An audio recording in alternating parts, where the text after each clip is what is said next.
Hi, everyone. Matthew DeSantis here with NYRA Bets, along with my colleague Kaylie Shapiro, and we are live on the road to the Kentucky Derby and Kentucky Oaks on a special Thursday live stream because, Kaylie, we got not one, not two, not three, not four, not five, not six. We got 7 Kentucky Derby and Oaks prep races this weekend. How excited are you on a scale of 1 to 10?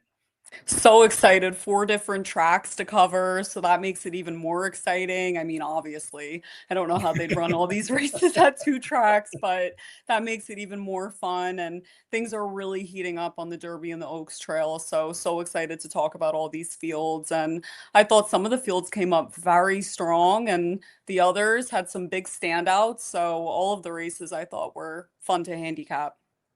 Absolutely. A lot of fun to handicap these races and make sure to drop the comments in the chat. And so, hey, we got some viewers already. Our good friend Sean O'Neill tuning in from Chester County, Pennsylvania. Carlos Warren, a regular contributor here in the comments section on YouTube saying live, live, live. We are live indeed, my friend.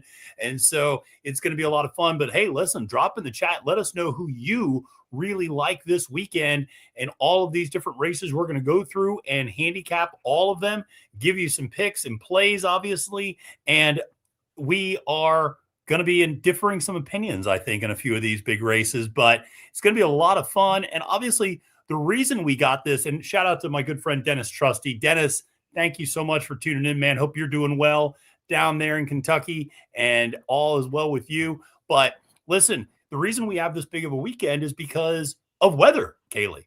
Mm-hmm. All of the winter weather from last weekend obviously canceled the Martha Washington, the Southwest, and the Withers. So we were already going to have a pretty big weekend, but it became an extravaganza, and it crosses 3 days, Friday, Saturday, and Sunday. Friday, Oaklawn and Aqueduct. Saturday, Santa Anita and Tampa. And then Sunday, the Phillies and the Las Virgenes out at Santa Anita. So, I mean, it's not just one day, Kaylie. It's a marathon here. It is a marathon. I guess there was a silver lining to all the winter weather. I mean, you just cannot be bored as a racing fan at all on Friday and Saturday, and So, especially Aqueduct's card tomorrow is, I mean, an amazing card. I don't even know. You can just go sit at Aqueduct and watch like how many stakes races tomorrow. So, really exciting weekend and can't wait to get into all the races with you. absolutely. And shout out to our good friend Billy Ho tuning in here. Can't wait to see her, hear Kaylee's picks and see if you guys agree on some stuff. And shout out to Walter as well, saying hi. Thanks for the preview. And we're going to talk about this race a little bit in the Sam F. Davis. Somebody's wants to a single renegade. We're going to talk about that. And it is an embarrassment of riches for Sean. It's going to be a lot of fun. So listen, make sure to press that like button, subscribe to NYRA Bets. And before we get into the preview, I want to let you guys know a special promo offer just for you guys watching. This is exclusively for people watching the live stream, not for anyone else. Live 20. If you're not playing with NYRA Bets already, sign up using the promo code LIVE20. You get a free $20 bet. Kaylie, how good is that? It's, I mean, an amazing deal. All you have to do is sign up and you get free money.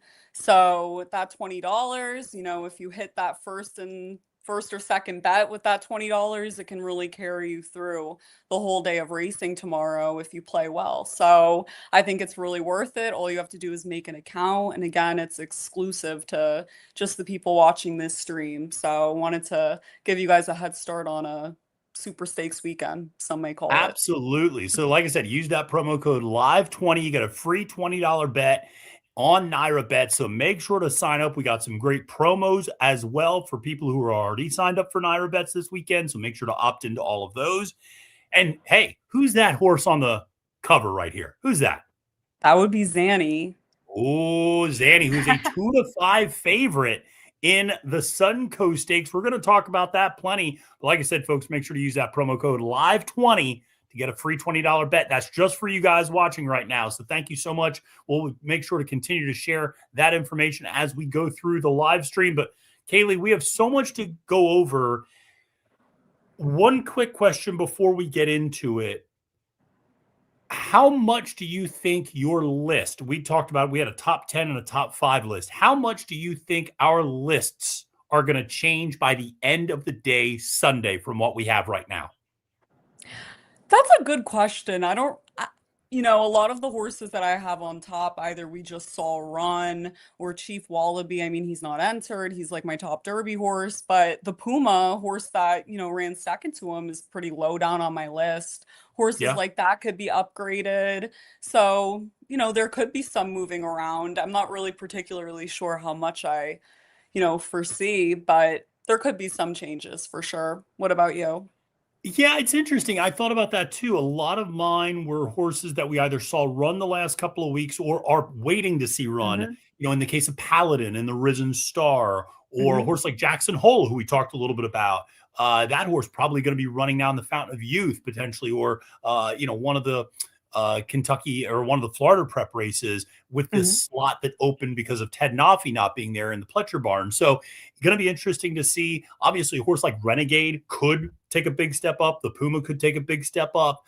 I really think it could change some things on the Oak side, though, because that Hmm. California race, we're going to get to it, that could really clarify the picture a little bit between that trio of Meaning, Explorer, and Super Corridora. That could give us some more definition, I think, by the end of the weekend. Definitely, and it's not Meaning's fault whatsoever, but we have not seen that horse run since the Breeders' Cup, and I know. there's Well, not same too as Super many. Corridora. Yeah, not seen her Right, since and the we Breeders' haven't Yeah. seen Super Corridora either. We saw Explora as of late, so a little bit of a better idea on that one, but she'll stretch back out, which should be interesting. And Meaning is a horse I know we've both been pretty high on, so it's going Yeah, to be really like the jury's out or not on that horse it's come true. Sunday. It's So, going to be put up or shut up time for some horses. It really is. A horse mhm, like Renegade, okay, now you better win. He's still a mhm, maiden. Okay, now you're 8-5. Let's see if you can win. mhm. Our friend Tim King says Oaklawn race Wednesday. He's going with Decode up top over Butane.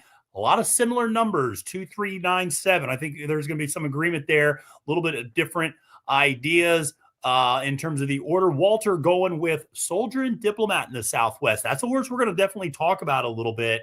It's going to be a lot of Mhm. fun here. Dennis Trusty agrees with us. The Oaks preps are really going to start to clarify things on Saturday and Sunday. But listen, let's dive in.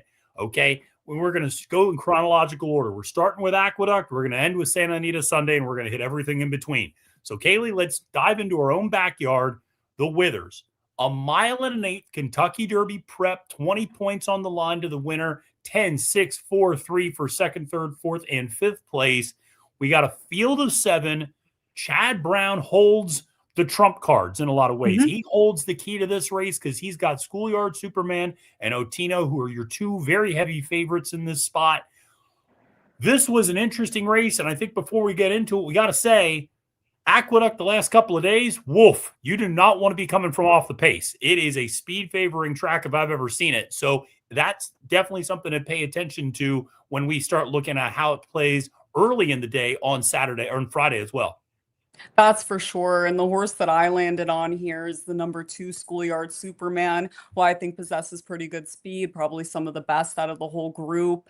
And it really comes down to your opinion on these two Chad Brown horses. I mean, Yeah. Otino, has that big pedigree, should take a lot of money. I mean, is the morning line favorite here. So I do think that you should get a pretty good price on the number 2 Schoolyard Superman if he sticks around, being the second choice. I very much prefer him here. Both of these horses have to face winners for the first time, so it's not like one really has the edge over the other. They're going a mile and an eighth distance. Otino passed the test for sure, but the number 2, I'd imagine, being a practical joke, you might think maybe not a mile and an eighth, but this horse, I mean, underneath has really good influence to get the distance. And also with the way that the track is playing, you'd imagine speed is also going to carry. So I really like the number 2 here. And I think you'll be able to get a better price on him than the number 3.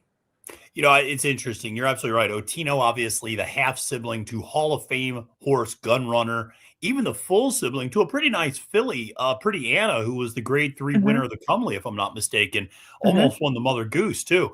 But, so there's some good pedigree there, obviously. It should be noted Flavian Pratt riding down in Oaklawn on Friday. He's not going to be there. He's the normal rider for Otino. Jose Lascano takes over the mount. Just something to note. Jose obviously knows Aqueduct well and was riding today and understood the bias that existed there. Schoolyard Superman, good speed's going to get out up front. I prefer him of the two. Otino, that last time out, listen, I want to be clear. In debut, he passed a few horses coming for home, and so he showed he can pass horses and come from a little off the pace, even if he didn't win in debut. Last time out, I mean, he set such slow fractions up front that they're just not going to have that again. So he's going to be coming from off the pace because there is a fair amount of speed in this race. And the way the track is playing, I ultimately landed on the number 5, Mylotta, for trainer Butch Reed, who won this race 2 years ago with Uncle Heavy, coming up from Parks. This is a horse that won by 19 lengths last time out at Parks. It was a 3-horse field, admittedly. Everybody scratched out because nobody wanted to face Mylotta. And he basically jogged home the last furlong. I mean, you can look at that 73 Beyer speed figure and go, well, it might not match up to where some of the others are. But when a horse is cantering home, it's hard to really put a lot of credit into the speed figure because the horse isn't being exerted at all. We talked about this a couple of years ago with Torpedo Anna, how she was always under wraps in every single race. And then, all of a sudden, when she was finally asked to face the boys, suddenly she was 20 points faster. Isn't that amazing? Anyway, but it's interesting that, we both like horses that are going to be a little bit up on the front end. Mylotta is the same type of thing, maybe even more so in terms of a Maximus Mischief. Can you really get a mile and an eighth? There's certainly questions there. I will say the half sibling was a stakes winner going 2 turns, and Mylotta won going 2 turns. He broke his maiden going a mile, so he can handle the 2-turn distance. He's got good speed. I think he can go up front and maybe take them all the way, or maybe I'm just a Philadelphia Eagles fan who likes Jordan Mylotta, the left tackle. But it's kind of where I went a little bit, but yeah. He has, good influence underneath out of a Medaglia d'Oro mare. That definitely gives confidence stretching out. To me, I always see these Parks horses come over, and sometimes I'm scared of them because they run some crazy figure at Parks. And I'm like, okay, I don't know how to judge that based on what these other horses are running at Aqueduct. Sometimes the figures there are a little inflated, whereas this horse's figures aren't inflated. And the races that he wasn't quite dominant, 2 back, 3 back, breaking his maiden, those figures are a little light, even compared to the 2 horses, the Chad Brown horses that, just broke their maiden. So that was my one concern, but I mean, you're going to get 6-1 on a horse that clearly is running well and they have enough confidence to put in this spot. So interesting pick. I'm curious to see how he runs, and I'm taking a little bit of a shot with the horse as well that, I want to get to that in a second because we have some comments in the chat just to engage this. And, Sean goes, I love Jordan Mylotta. I'm from Philly, but I don't trust the Parks form. That's something that you just brought up. And Billy Ho, to transition to this, tough race. I like 6-1. Rudy's horse in particular, you have a little bit of interest in that number 6. Talk to me, Jimmy, as a bit of a long shot play. I do. He's a really big price, 12-1 on the morning line. I mean, Rudy has run 5 horses so far at this meet. He's winning at 40%. He won 2 out of the 5 starts. His horses are really running. You can see that he's been working with this horse for a really long time and really conditioning the horse. There's a couple 5 furlong works in there, or just one, but still good to see that the horse has been training really well and really consistently. And we're talking about how speed is carrying on the track. It's playing for speed. This is a horse that possesses pretty good speed, and those fractions breaking his maiden last time out were nothing to turn a blind eye to. I think that the horse, obviously it's a question stretching out to 1 1/8 miles, but hopefully the speed can carry him, and if he can just pick up a piece, that'll be good for me to get a little bit of a price underneath those 2 Chad Brown horses. No, for sure. I can very much so understand that. Dennis Trusty with a little bit of a joke here. He goes, I thought as an Eagles fan, you'd like 4th and 1, a la the tush push, which is the play the Eagles run on 4th down all the time. And I do like 4th and 1 a little bit. I have that horse 3rd for Jeremiah Englehart.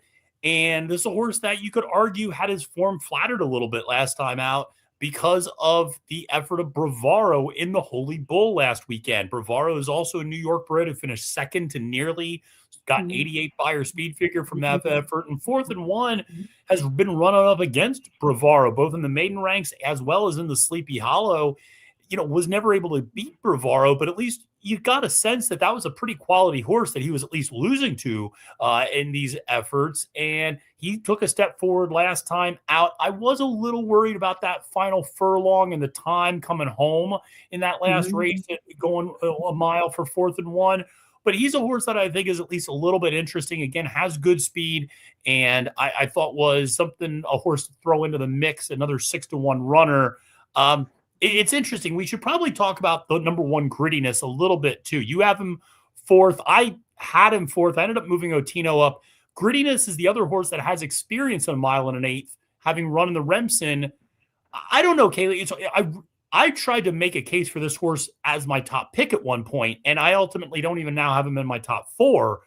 It was just hard for me to wrap my arms around him a little bit.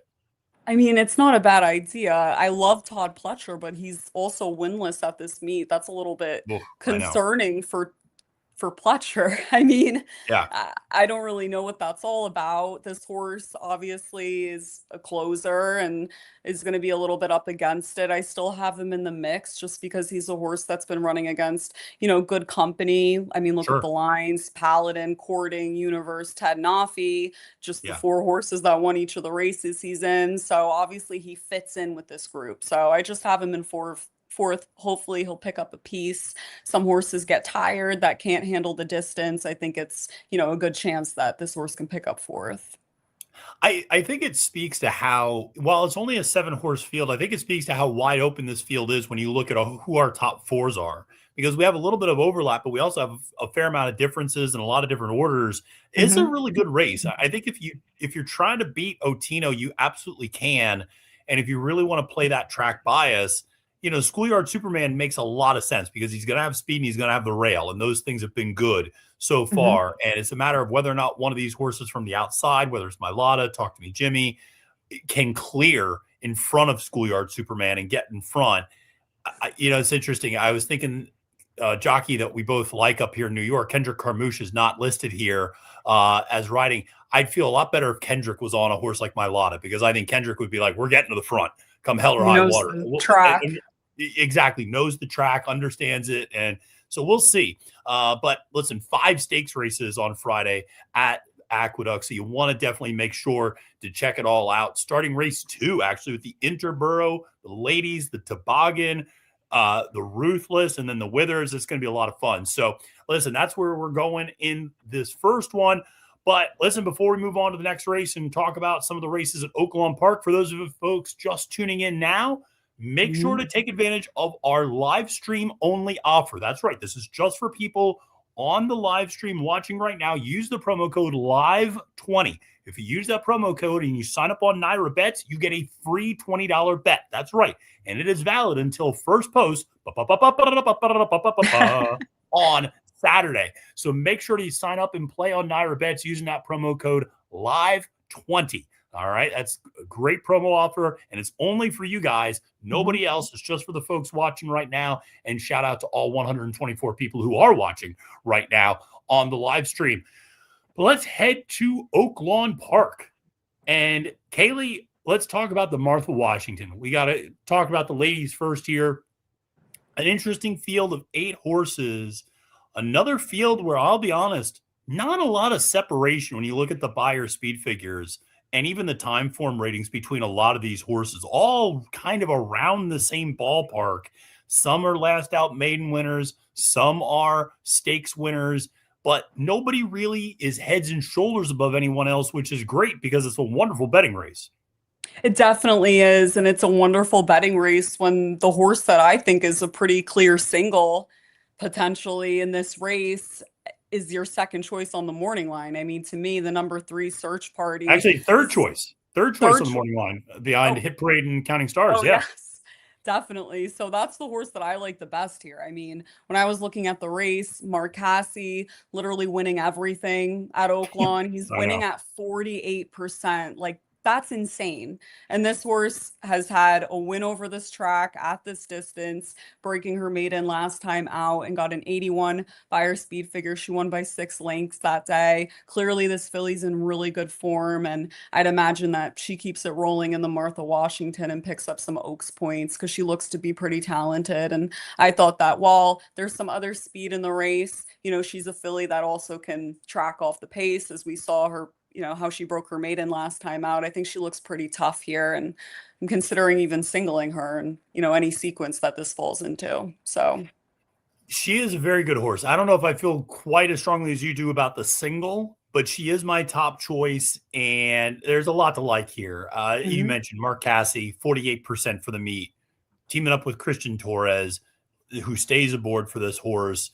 Really got the right trip last time out, stalking the pace. But this is a horse that had been taking money the previous 3 races and improving each time, but not getting the job done. Finally got the job done last time and did it in style. And, Dennis made a comment in the chat, he kind of hoped that the horse's light bulb finally just kind of went on.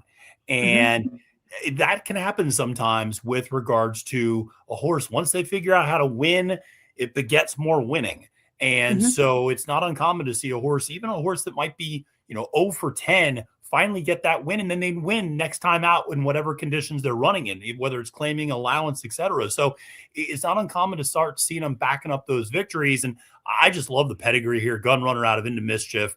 And as you mentioned, Casse winning everything. This is a horse that can, put itself into a good position and kind of track the pace. Oaklawn make that little bit of that middle move there. I really like this horse quite a bit. Now, I want to mention something because it's funny. Chris Bouchard brought this up. He said the 2 is very live. The 2 is maximum offer for Kenny McPeek. Chris, it's funny. I looked this stat up because Kaylie knows I have a very conflicted relationship with Kenny McPeek. Me too. Whenever I like a Kenny horse, they run up the track. And whenever I'm like, this Kenny horse is done, they win for fun. So I'm never on the right side of a McPeek horse. But what I will say is I looked up a stat. Over the last 5 years, Kenny McPeek switching last out maiden winners off Lasix, 1 for 16. 1 for 16. Kenny off Lasix is always a skeptical move for me, even with his fillies. 1 for 16 last out maiden winners switching off Lasix. It's hard for you're getting 10 to 1, admittedly, but it's hard for me to get behind that horse as a top pick.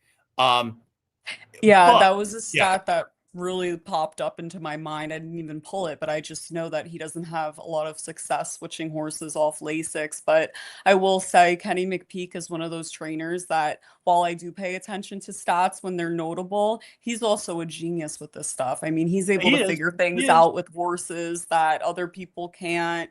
I'm not doubting him in any way. And I left his horse off here, both of his horses off, but I wouldn't be surprised if either of them, rue the day tomorrow. Tomorrow. So interesting. It'll be interesting to see for sure. And it's interesting that his number 1 jockey, Brian Hernandez Jr., is up on the bigger shot of Spitfire 15 to 1. And Billy Ho brings up a point here in the chat, which is a good one. Any thoughts on horses that lost training time at Oaklawn Park? And with all of the winter weather, Oaklawn basically was shut down all of last week. And a lot of these horses did miss their final workout. You'll notice that a lot of these horses worked out like January 21st, January 22nd last time. They haven't worked since. It's interesting. I saw Cherie DeVoe say something on social media today responding to someone else. And she said, who brought up this exact point. She goes, you think that? She goes, but we shipped a horse up we thought was going to win, and she got beat by a local horse, so, hey, it just depends on, how the conditioning is. They've been able to get the track open since Monday. So they've been able to get out there and at least get some jogs under the track the last couple of days. It's interesting to see. I'm not too worried if that last workout is like June 21, 22 or January 21, 22. If it's January 14, 15, that gets a little bit more concerning for me that there's like a 2.5 week gap since that last workout. Definitely, and every trainer's a little different. Like for example, I know that Brad Cox, we released a video on NYRA Bets Twitter today. Acacia Clement interviewed Brad Cox about Hit Parade, and he talked about how he brought her to fairgrounds to get a work in before this race. So a couple of horses, might not have missed a beat, but some, I Yeah. mean, the schedules all differ. So it is something to pay attention to. Absolutely. And we go to give a shout out to our good friend Alex there right at the wire. He's tuned in here to the live stream. So appreciate him being there and calling it out. And listen, it's an interesting race. Like I said, Search Party was a horse we both landed on as our top choice, a horse that we think can move forward off that maiden victory last time out for a really hot barn with a jockey who knows how to ride at Oaklawn. Obviously, Counting Stars, the other Cassie horse with Francisco Arrieta aboard, a very serious player we both have in our top four. But we're both fading the favorite, Hit Parade, for trainer Brad Cox. The part of it, Kaylie, is that Untappable just didn't really come back that strong in terms of the horses that she beat that day. They haven't really come back to do much running. So I'm just a little skeptical of that form. And, and again, she was okay in that race, but that was a race where she looked like she should have won by more than she did. And it was I don't want to say a pedestrian effort, but it was kind of a ho-hum 81. And she's going to need to prove something to me for me to take her at a pretty short price at 2-1. Definitely, I agree. I mean, she's clearly a big contender here, and we both have her in the mix, but there were some more intriguing options that were bigger prices, like the number 3 Search Party. I mean, point out the difference between Hit Parade and Search Party. I Yeah. really can't find much, and Mark Cassie's winning everything. So I Well, really think it's a let's talk about a real big price you like, the number 7 Newtown Pike. Let's talk about that horse for Lindsay Schultz, 15-1. You have this horse second.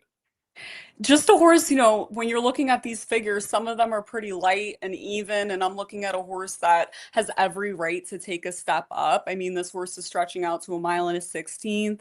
She's a McKinsey. McKinsey's, sometimes they go better longer, and I'd imagine that this can be the case for her. She took a big step up, stretching out to a mile at Oaklawn in the year's end stakes. And granted, she ran second there to the other Cassie horse, Counting Stars, in here, but still took a step up. And it's interesting that she's placed in a spot like this with the trainer that doesn't really enter horses in over their head often. I mean, Lindsay Schultz knows how to spot her horses, and I just thought that this one was an interesting one at 15-1, and I think can handle, a mile and a 16th and might even excel at that distance, being sired by McKinsey. So just an interesting filly, and things can change so rapidly with these fillies that sometimes you just want to take a shot at one that's moving in the right direction at the right time. And 15-1, named after one of my favorite roads in Kentucky. Figured I'd take a shot here. I'm just kidding. But Lindsay Schultz, I mean, I take a long look at everything she runs, especially when they're double digits on the morning line. I would too. She's currently winning at a 24% clip at Oaklawn Park. So dangerous spot here for Newtown Pike, who, like you said, has every opportunity to move forward. And it's interesting. This is a horse. It reminds me a little bit of Rodney Dangerfield. Oh, I get no respect. I tell you, no respect. This horse gets no respect because this horse debuts at 26-1 at Belmont at the Big A and gets the win, then steps up to that year's end, runs second at 18-1. And what does this horse have to thank? Now we're in another stakes race. We're 15-1. So I mean, the horse shows up and runs well every time, and even though there's no money behind the horse. So at some point, you'd assume that horse would have been lower odds, but 15-1, if you get anywhere above 10-1, I think is a good price. If you're going to take a shot with a horse like this, I'm taking a little bit of a shot underneath with a horse like Grace is Free. I don't know if this horse can get the mile and a 16th, but I don't think it's going to get one any longer. She's fast. That's the one of the things I like about her. She's got a lot of speed. She can rate a little bit, but she's got a lot of speed. I like that last 5 furlong bullet work that she got in after winning the Mockingbird Stakes over Nickel and Dime. And Nickel and Dime is a horse that's 8-1 on the morning line, and she beat her by a length last time out. Now they're going longer, and obviously she was losing ground a little bit late. But what's interesting is I looked it up, and the full sibling was a multiple-time dirt route winner. And while it wasn't at the highest of high levels, it was an optional claiming races, low level allowances, higher level claims, things like that. The bottom line is that the horse consistently got pretty solid distance to her. So I thought, well, there's maybe a little bit of pedigree to suggest this horse can do a mile and a Mhm. 16th. So I thought I'd use a horse like this maybe underneath, horse maybe that just couldn't quite hang on. We saw some horses run well up on the front end today. Woodcourt nearly took him gate to wire in the 5th season. Today is a bit of a long shot. So it is going to be interesting to see how it plays. But Martha Washington is going to be a fun race. That is for sure. Speaking of fun races, Kaylie, the Southwest. Oh, Everybody and their cousins entered in the Southwest, other than Litmus Test. He's not in the Southwest anymore. He's stayed home in California, and he's going to run again in March. But this is going to be a fun race, and I'm interested, Kaylie. How did you just approach this one, and kind of what are your thoughts with this race? well, I didn't land on Decode on top, but I do really think that that horse is legit. I I didn't want to. I saw a horse more enticing at 10 to 1 that I wanted to take on top instead, so that's really why I went that way. But I'm prepared to see something crazy from Decode. I thought that his debut was pretty freaky, so I'm excited to see him and really curious on your thoughts on him. Listen, every year we get a horse that I have just it. Here's the thing. Do I have a problem with Decode? No. He's a lovely horse. I like Decode quite a bit. He's a pretty horse. He's a $775,000 purchase. So there's some expectations there. Decode, I'm going to say it right now. Decode is going to run on the first Saturday in May. He's going to run on the first Saturday in May in the Pat Day Mile. That's where Decode's going to go. He's going to run in the Pat Day Mile. This is a horse that everybody went nuts over when he ran a 99 Beyer speed figure with an absolutely perfect trip going 6 furlongs in debut. And oh, by the way, I think he beat a bunch of tomato cans. Okay, fine. So we're now going to anoint Decode as somehow the greatest horse that's ever lived. Stop it. Just stop it already. All right. Who's doing that? The internet, people who think they're smart on the internet. And let me tell you something, it's not happening, folks. This horse is going to get so smoked out by Soldier and Diplomat early. It's not even funny. He's going to be hanging on there for at the very end. I don't like the horse at all. I don't think he's even going to finish in the top 4. I think he's going to fade back. And all I got to say is, do you remember Cornucopian? Who looked like a world beater at 6 furlongs in debut, and he stretched out in the Arkansas Derby, and what happened? Bye-bye, Cornucopian. Bye-bye. And let me tell you something. Decode wishes he was the horse that Cornucopian is. All right. Now my rant's over. But this is what I do. This is why they have me on the live stream. I got to give people Stephen A. Smith hot takes. That's what I do on this. You bring solid, reasonable information. I bring ridiculousness. This is the duo that we have here. So I mean, that's you where could I'm very going. well be right, though. You could, and that's just the shot that you'd be willing to take or not based on how impressed you were by his debut. To me, the way that horse ran, I mean, the race came back fast. First of all, 99 Beyer speed Yeah. figure is pretty serious, and the horse shook the horse that was putting pressure on him the entire time off like he was nothing. I mean, he put the horse that was putting pressure on him away without even being asked. He didn't even start running yet. So to me, those fractions, being able to put that horse away. I know he's a Speightstown, but Speightstowns will really get you anything. I mean, he's a world-class sire. And I think about horses like Olympiad that were able to get 1.25 miles, a few others. So it really all depends on, the horse as an individual. And to me, physically, he looks like he can handle at least 1.16 miles. I don't need to, make a decision on if he can handle 1.25 miles yet before Sure. I see him go longer. But physically, there is no doubt in my mind that the horse can get 1.16 miles based on how he's built physically. If there's too much pressure, okay, he fades, that's racing, but physically and pedigree wise, there's no reason to believe that the horse can't get 1.16 miles. So He is a very beautiful horse. He's a very good looking horse. The physicals are very good on him. In all honesty, I worry about two things with Decode. Taking away my antics and rants. It's just a quick jump. It's a quick jump to go from 6 furlongs to 1.16 miles. beating maidens to running against graded stakes company. For That's a sure. big jump for any horse. Mhm. Let alone a horse where I think, yes, Spatestown can get you anything. They tend to be sprinters, but yes, they can get you But anything. And physically, when you look underneath, it's almost all sprint influence on the damn side. So but I his see physical is his he can physicals. handle You talked to this. me about this off camera. He's a miler. I mean, I think that's kind of what he is at the end of the day. And he can get 6 furlongs, or he can get an 8.5 at this point. And that's fine. But I also think there's a ton of speed in this race. And Reclamation, who he cast off in that maiden debut victory, is to his inside is going to go. What's Bob Baffert's horse going to do? Is that horse rating by any chance? No. Butane's going. All right. And let me tell you something. Brickland's going to go, and Soldier and Diplomat's going to go. And so now you got 5 horses up on the lead. That's a lot for any horse to handle. And so it's more of the pace situation that makes me just question him, as well as What about this? What if he can rate? what if he can't? Well, maybe, hey, if he can, that's fantastic. Though I would say he's in a tough spot to find that out on the inside. It's Because true. if he was outside, I would like that more, actually. If he was drawing the 10 post, I'd go, yeah, maybe he's a little wide, but you know something? Probably can get him to relax a little bit. And if a horse like Butane wants to go, hey, he can just sit right off his hip and get a pretty perfect trip that way. But on the inside, I worry about that a little bit. So that's just me. Walter really is going for Soldier and Diplomat. Walter's been blowing up the chat with Soldier and Diplomat here. And this horse has very good speed, I have to say. But I just couldn't get there. And I just don't know what to make of that Kentucky Jockey Club race either, which has not come back that strong. So I don't know what to make of that race, just because the figures haven't been great with the horses that have been running back. So we'll see. But listen, let's not keep the people waiting. Here are our picks.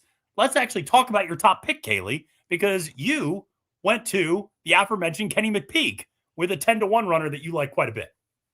When I saw this field and before the news that litmus test was scratched, I was like, wow, this race is going to set up perfectly for litmus test.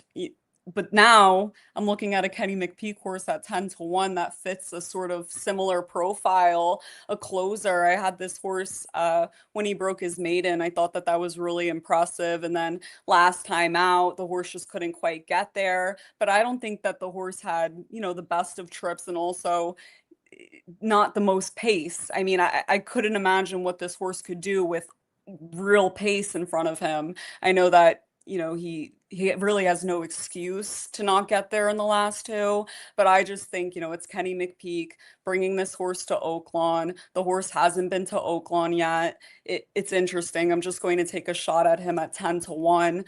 And that the horse, honestly, I mean, can get the distance. That's absolutely no question. He broke his Yeah. maiden going a mile and a 16th. And I just think that he should get more pace here. And if we're talking about a lot of fast horses that are stretching out for the first time, he really fits the profile of a horse that can really close into that and take advantage of that. And I think pedigree wise makes a lot Yeah. of sense. And Kenny McPeak horses, I think this is the only runner of his that I'm pretty high on, out of all these races, and a horse that really impressed me on debut. So looking forward to seeing if he could take a step forward. I know he has to get a little bit faster, but he should get more pace, and I think he should set a pretty nice trip. So I really like him, but I don't think that we'll get 10-1. I think a lot of people are on him, but I think even, 5-6-1 is a fair price on a horse like this. It should set up for him pretty well. So Absolutely. No, I think so for sure.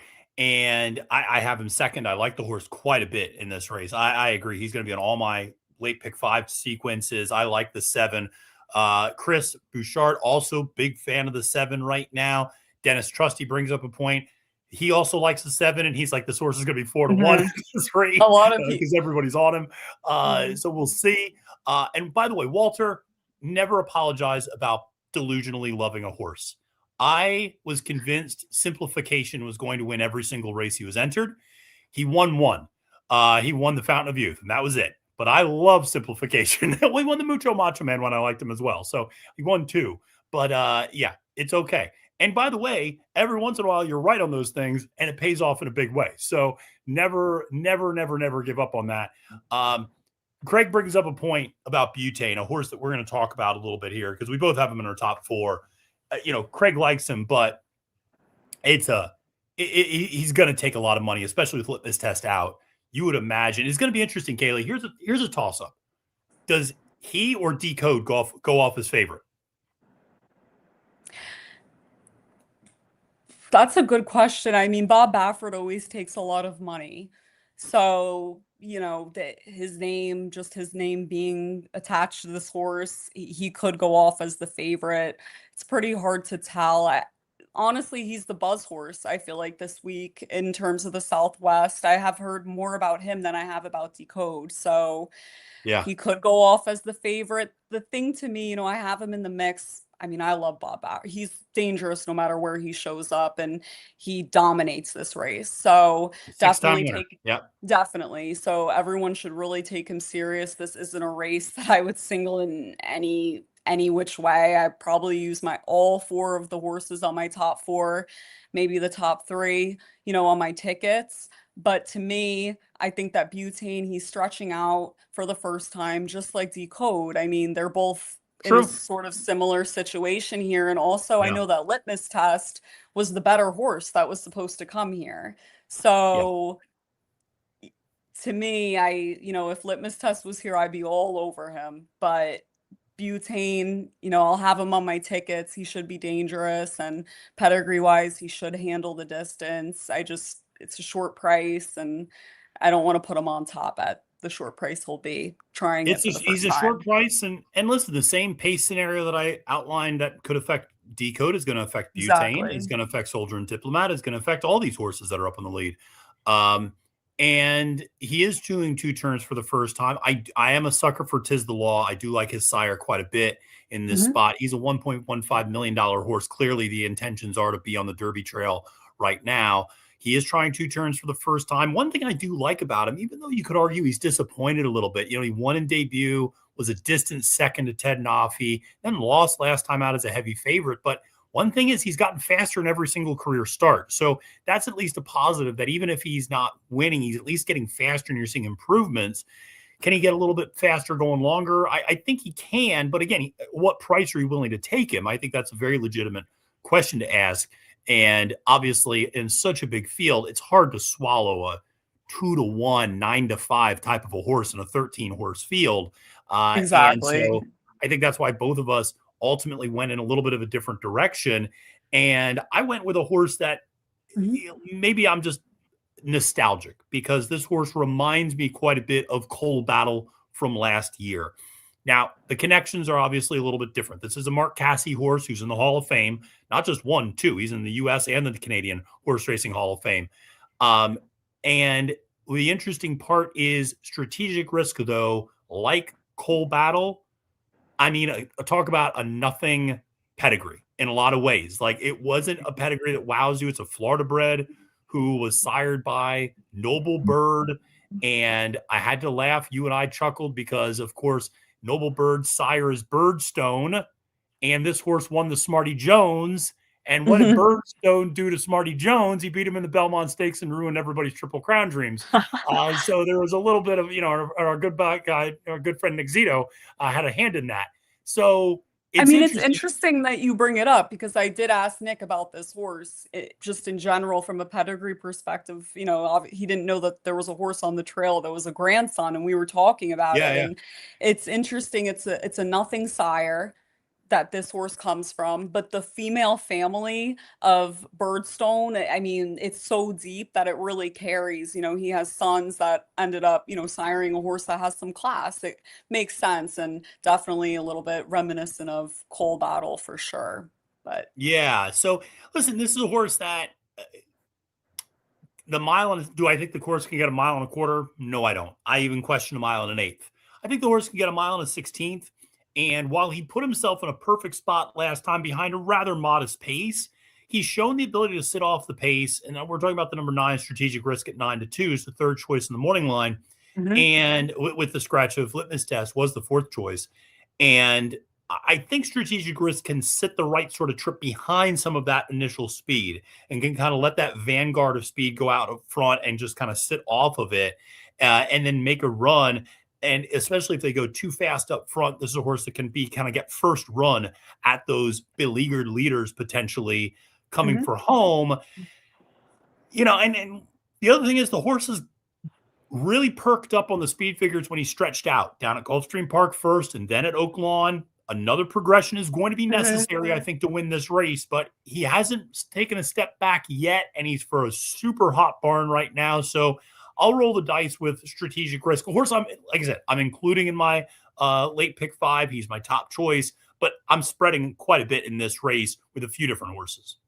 Definitely. And I think strategic risk is pretty logical. I mean, this horse has literally done nothing wrong whatsoever. So it makes all the sense in the world to take a shot with this one and probably take back what I said as I continue to look at him as you were talking. You might have built a strong enough case. I said I would just use my top 3 on my ticket, but I'll probably throw that horse in too. I mean, he's really done nothing wrong and fits from a figure standpoint. I mean, I know he'll have to take a step up, but that 87, he has every right to off of that. So interesting horse, and looking forward to seeing how he runs. It would be great to get another horse like Cole Battle, those type of vibes, nothing sire on the Derby Trail. So always love that. Always love that. By the way, I triggered a lot of people in the comments bringing up Birdstone.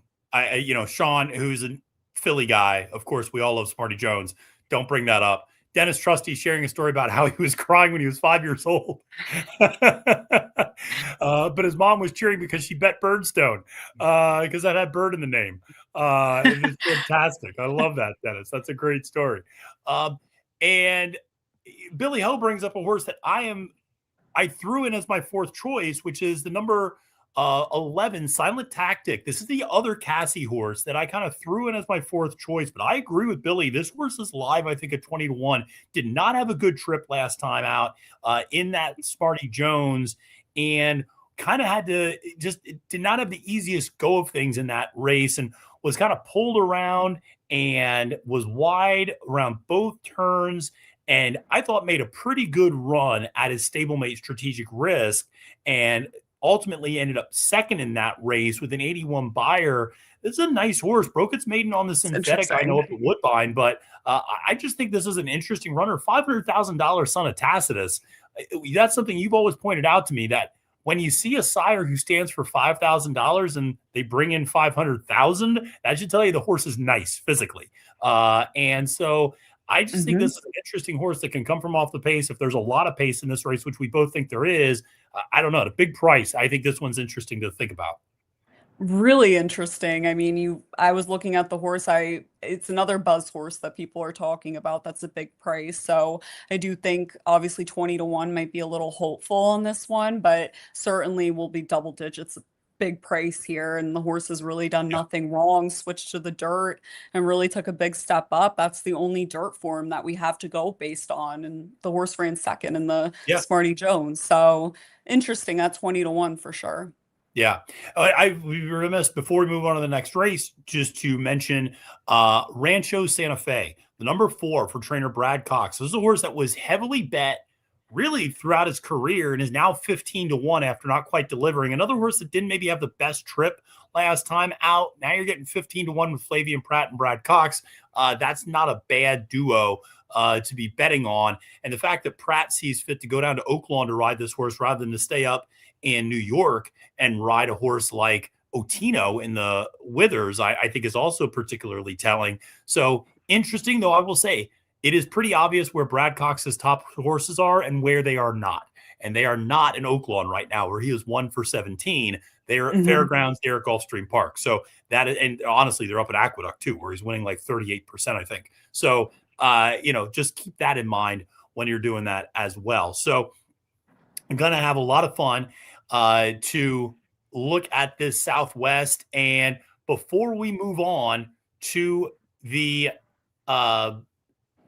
what are we moving on to next? Oh, Saturday. That's right. We're moving on to Tampa next and Saturday. Just want to remind everybody watching, all 222 people. Some symmetry there. I like that. Everybody watching right now on YouTube and X, appreciate everybody doing it. Sign up right now using the promo code LIVE20. Okay. If you go to NYRA Bets and use the promo code LIVE20, you will get a free $20 bet. This is for first-time customers, and so make sure, and it's just for you guys who are tuning in right now. So it's only for you all. Make sure to tune in and use the promo code LIVE20. You get a free $20 bet. Kaylie, how are you betting 20? Are you going to put $20 on Liberty National? Is that how you do with your $20? I think I have another horse I might put it on instead, coming up a little later or maybe coming up next at Tampa, that I would put that $20 on. I'm excited to see maybe, a horse that's still a maiden, but you can use the 20. The beauty of it is you can use the $20 literally however you want. You don't have to bet it all at once. You can bet just a little bit at a time. And we're really like the only ADW that allows you to spend the money however you want when you first sign up and get it. Just a fun fact. So definitely just free money to, get your Friday rolling tomorrow. Absolutely. You know what we're like? We're like JG Wentworth. It's your money. Use it how you like it. Call JG Wentworth, 877 cash now. Remember, these are the commercials that I remember growing up with. Anyway, see, this is, and Kaylie now is looking at me like we gotta keep this train on the tracks. And so, but listen, folks, use that promo code LIVE20 to get a free $20 bet for first-time customers on NYRA Bets. We have a lot of great promos throughout on NYRA Bets the weekend. And we're going to move into Saturday, and we're going to move to Tampa Bay Downs, and man, we're going to channel some warm weather and going a mile and a 16th in the Suncoast Stakes, a field of 8. And I believe my number 1 Kentucky Oaks horse is in this race in the form of Zanny. She is 2-5, but you are ever the contrarian, Kaylie. And you have decided to go against the 2-5 favorite, channeling our own Andy Serling and saying, no, we're not going to go 2-5. And you are going to go with Brad Cox's horse with Flavian Proud aboard. Life of Joy is your top pick. Talk to me a little bit about this race and your thought process that got you there. Zanny could really be the goods. She certainly looked like it in the Demoiselle. Obviously, she rated really nicely right off the pace, tracked pretty closely to it, and pulled away to win by 8.5. She got an 89 for that effort, passed the mile and an 8 distance test for sure, but here they're only going a mile, so not really concerned about that here. And I really like a horse for Brad Cox that's cutting back a little bit in distance and getting the blinkers on. That's a move that he's had a little bit of success with 3-year-olds in particular. Brad Cox putting on first-time blinkers for 3-year-olds in any stakes. He's 3 for 9 over the last 5 years, so 33%. Small sample size, but putting blinkers on just in general, he wasn't as successful. So when you look at it as 3-year-olds, likely horses that were on the Derby and the Oaks Trail that are probably in this sample, it's interesting to me. I think that we can maybe see her take a step up. And also, if you look at Zanny and Life of Joy on the time form, there's still a big difference, but it's not as big as it is in terms of their buyer speed figures. So to me, I think Life of Joy, I really didn't want to swallow 2-5 on a horse like Zanny. I know that she could be the goods, but she didn't go crazy fast in the Demoiselle. The pace wasn't anything crazy. I think there's going to be some speed in here. I really don't know how it's going to play out for her. Life of Joy is a filly that comes from off the pace. She did not have the best trip last time out in the Goldenrod. She was 7 wide. She made up 17 lengths in that race. So that was also the insane race where the horse went out like 8 lengths in front of everybody else, and that was a nuts race. So it was a little odd. I think I'm interested to see what she does. She was a good alternative to taking Zanny at 2-5, although if you're picking Zanny, I really can't find any fault in that either, but wanted to take a shot at it. By the way, you know who was 2-5 and 2-1? Sovereignty and Magnitude in the Travers. Yeah, but Zanny's they were. Sovereignty. That was the same morning line. It was just funny that there was the same morning lines. It was 2-5 and 2-1, and people thought 2-1 was good value. That's funny. That's a good chuckle. And on these fillies, it is. They 2-1. Zanny ain't Yeah. Sovereignty. Yes, no, Zanny's a nice horse, but Sovereignty she's not. Life of Joy could maybe beat Magnitude. We'll see. But when we talk about Zanny, what impressed me so much about her was just the fact that she was able to rate a little bit in that race. And you're right, it was the perfect setup. But man, when she came down the stretch, she Mhm. looked so good in that Demoiselle, and she had no problem getting a mile and an eighth. I mean, Mhm. I was on the track that day. You were there too. You were right next to me. We were on the rail, and she just galloped right by. I mean, she was very impressive physically, and that was a nice effort. And so that was a real wow moment, I thought. And she earned an 89 Beyer speed figure, which really does make her stand out a little bit amongst the fillies in this group at this point. A lot of them had been hovering in the, kind of mid to low 80s, and she's the one who really popped a big number as a 2-year-old out Mhm. there. I think she's the goods. Irad is up on her, obviously. And I actually kind of listen, she's showed a little bit of oomph in that last workout leading up to the debut or leading up to this 2026 debut with at Palm Beach Downs with the bullet work for going 4 furlongs. So I think she's real serious, and I'm just not going to try to beat her in this spot. This is just a single and move on for me. I'm not going to try to get too fancy with it in an early pick 5 sequence. And I just think I she is can't the blame goods. you. But Mhm.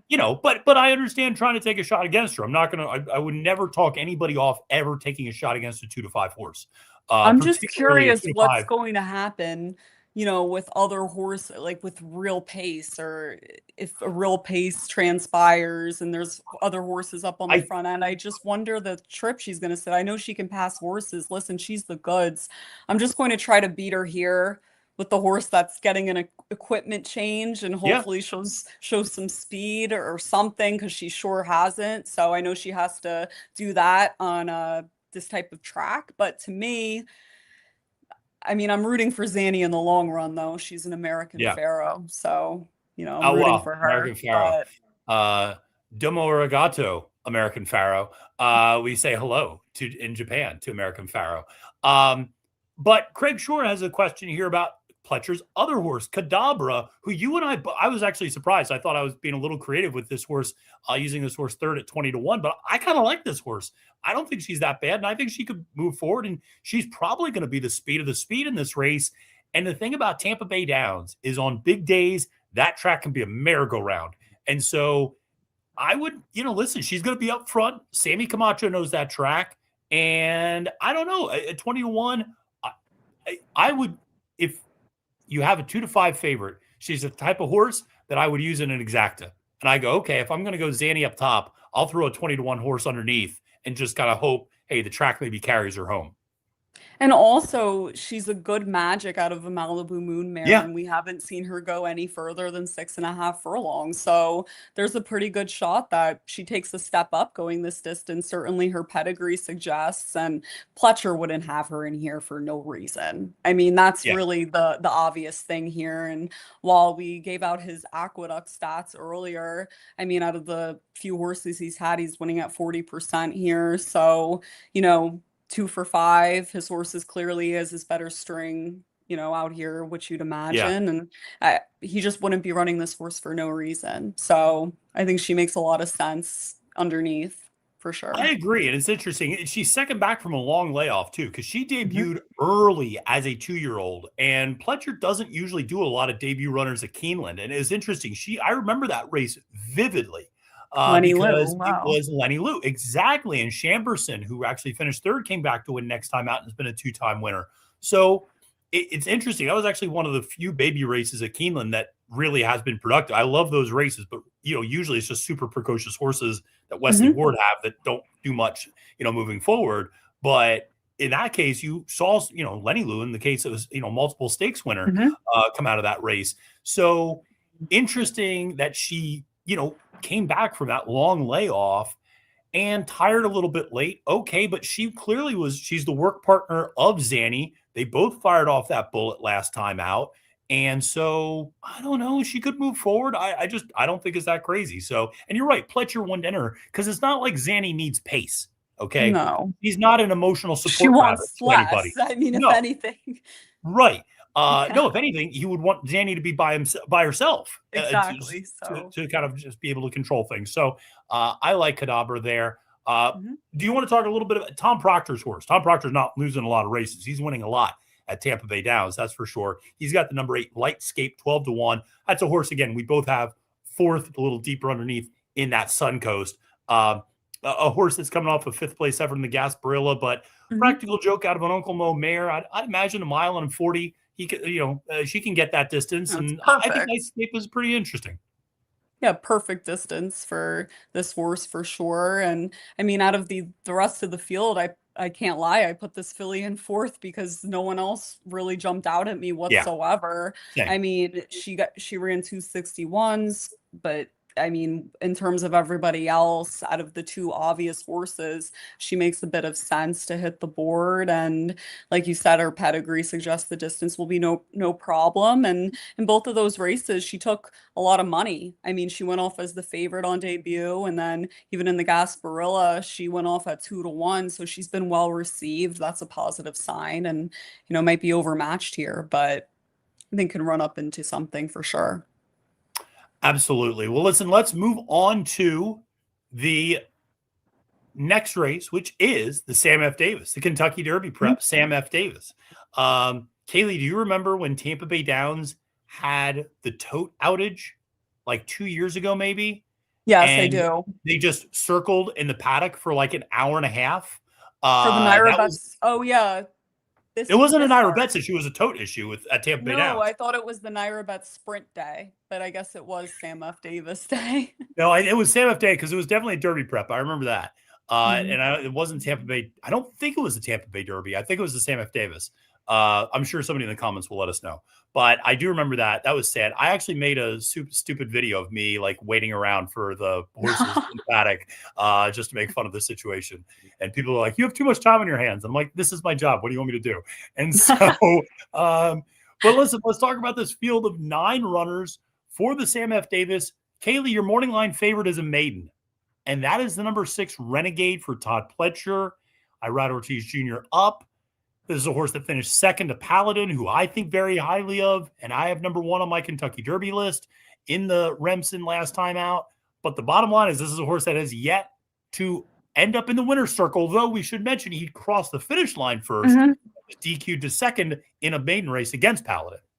Yes, he beat Paladin prior to Paladin really turning the tables in the Remsen. And I think you really hit it point on right off the bat. I mean, how you think about this horse, Renegade, really depends on your opinion on Paladin. So when you're looking at this race, I mean, Renegade 8-5, I did not want to swallow that price whatsoever. And there's a horse I'm really excited about in here. So I went there, but Yeah, Renegade, I let's do talk about it. Let's recognize talk this about the talent. Puma. Let's talk about it. Yeah, the Puma is a horse that was really highly touted prior to debut. I mean, this horse ran second to Chief Wallaby and actually went off as the favorite in that race, which is really interesting. And Chief Wallaby and the Puma were well clear of the whole entire rest Yes. of the field. I mean, they were just the two best horses, two horses that both have bright futures, I believe. In my opinion, I know that there's no way to prove it yet. I know that Chief Wallaby only broke his maiden. I think that he's the most talented horse on the Derby Trail. If you know, I mean, the way that this horse moves, I mean, I'm not saying he gives me sovereignty vibes, Chief Wallaby, but a little bit. And he's super tactical. I mean, that's a really talented horse. And this horse ran second.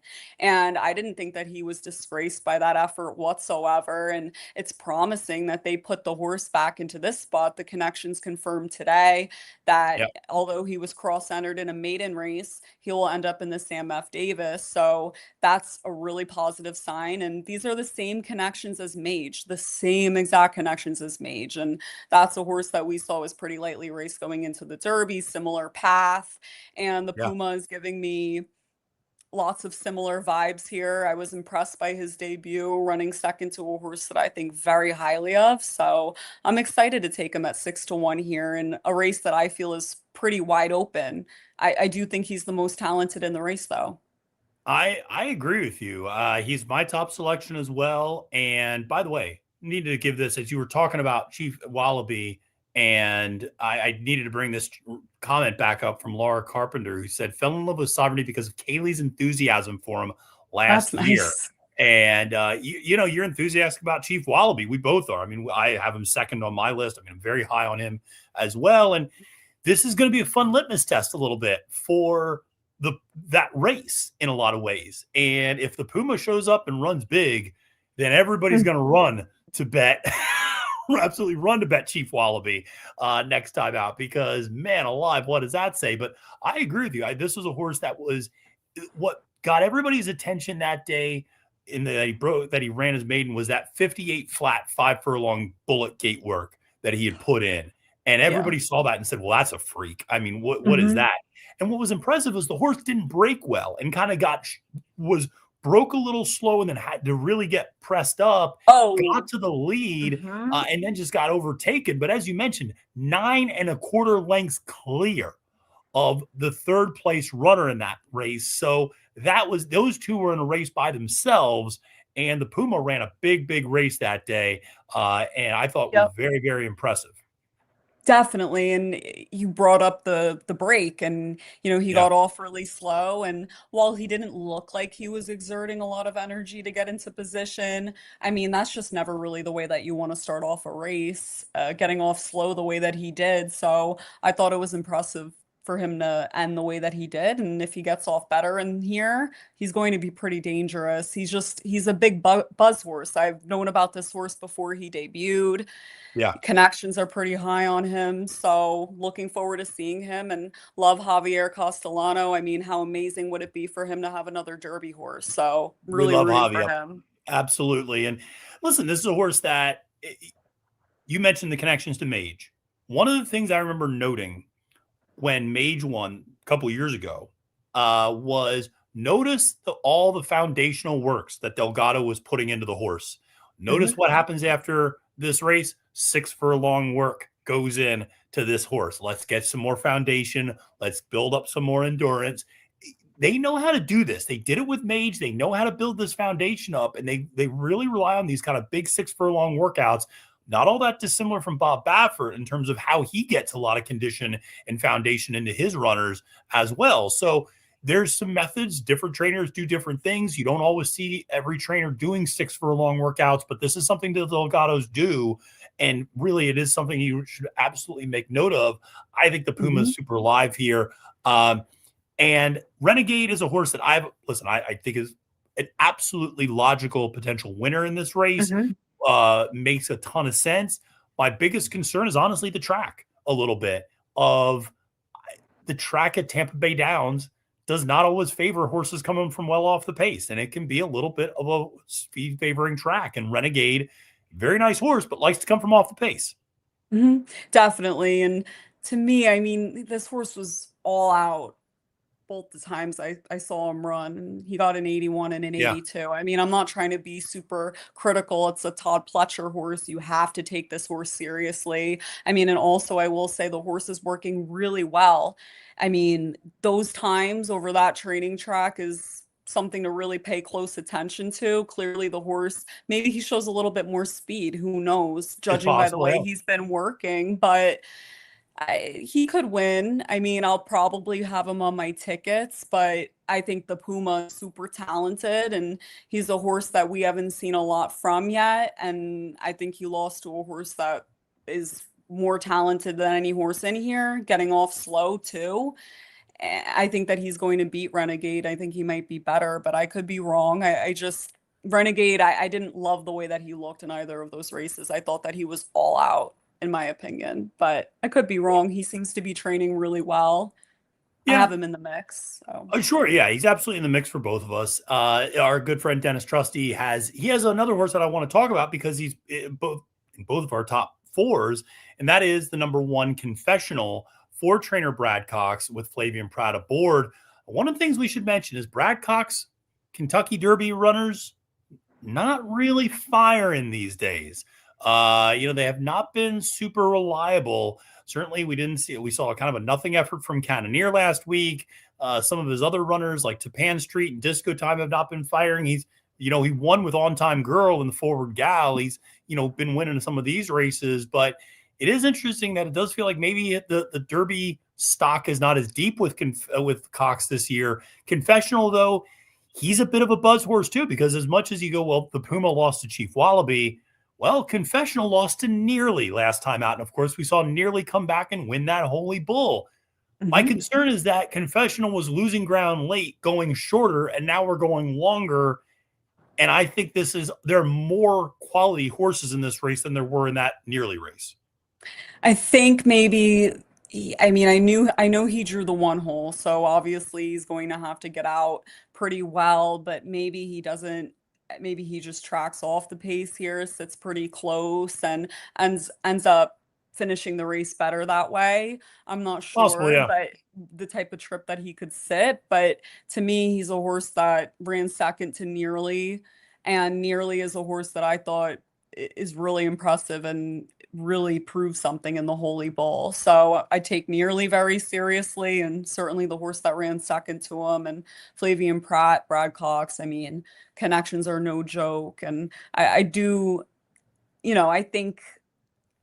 I think you're right about the Brad Cox Derby horses, but we'll find out. I mean, if he takes a step forward in the Sam F. Davis, then it's game over. And also, I mean, didn't Brad Cox win this race last year with like a horse that was sort of a similar profile, John Hancock, right? Or was that Pletcher's horse? No, I think that was Cox's horse. I think John Hancock's was. And they were a very similar profile, I'm pretty very sure. Similar, so you're it's right. Interesting. Yeah. No, it is interesting. Walter asked a good question. What odds do we expect to get on Puma? 7-2, 4-1. I was going to say the same. Yeah, 7-2. Yeah, I think that's probably what we end up getting on Puma, which I'd still take. Go to the windows, in my opinion, at 7-2. Yeah, I agree. But this is going to be a fun one. This is going to be a race, because the Puma and Renegade are both maidens. This is going to be a fun race. And listen, we shouldn't discount Safi's horse on the far outside, who we both have in the mix as well. Dr. Kapoor, that's a nice horse. Faded last time out going 2 turns, but coming off a little bit of a freshening now. Has good speed. Again, this track can carry speed coming home. He's going to be the leader in the clubhouse going into that first turn. It's just whether or not he can sustain it all the way around. Definitely another horse that I have in the mix here. I have him 4th, but he fits, I mean, very well here. Yeah. Obviously, he has really good speed. He's drawn to the far outside. He should sit a pretty nice trip, but, did fade going 1 mile and a 16th last time out. Second time going long is always a good angle. So he's logical. I do have him in the mix here. By the way, shout out to a guy called A, who is watching from the United Kingdom right now. First of all, buddy, you got to get some sleep, my guy. It's like 2:00 in the morning over there. But thank you for watching. This is awesome. He said they're getting 9-1 in some of the overseas books on Puma. Wow, fire away with that bet. I love it. Love and by the way, appreciate you. By the way, drop that in the comments. Where are you tuning in from?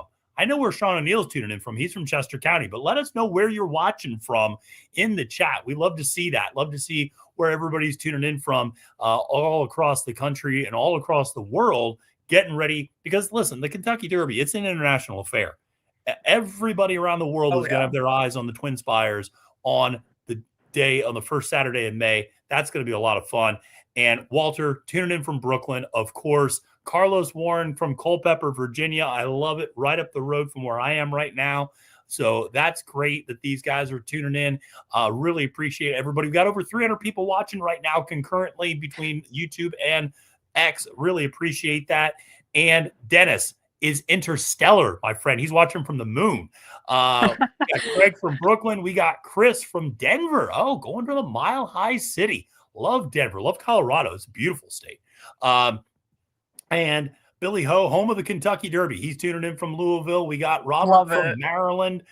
We got people from all over. This is great. I mean, this is why Kaylie and I love this type of community, to see everybody tuning in from all over the place. So very awesome. But listen, we're going to start turning the page to Santa Anita. But before we do, again, reminder, if you're not playing on NYRA Bets already, use the promo code LIVE20. It's only available for you guys watching the stream right now.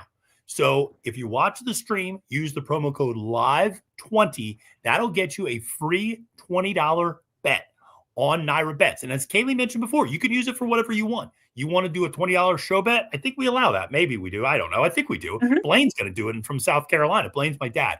He's not going to do it from South Carolina because South Carolina has morality laws and all sorts of nonsense. Anyway, bottom line is use the promo code LIVE20.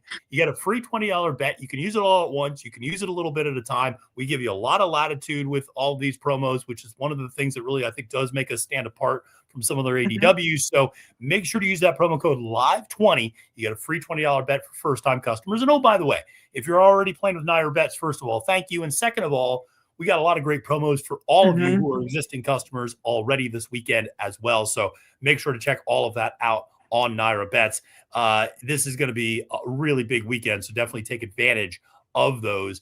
And also, we just got done talking about this little horse here, Lizanne. She looks pretty good there. She looks pretty clean. Let's see if she's going to be clean after the Suncoast as well, with those blue and orange Rapoli silks on.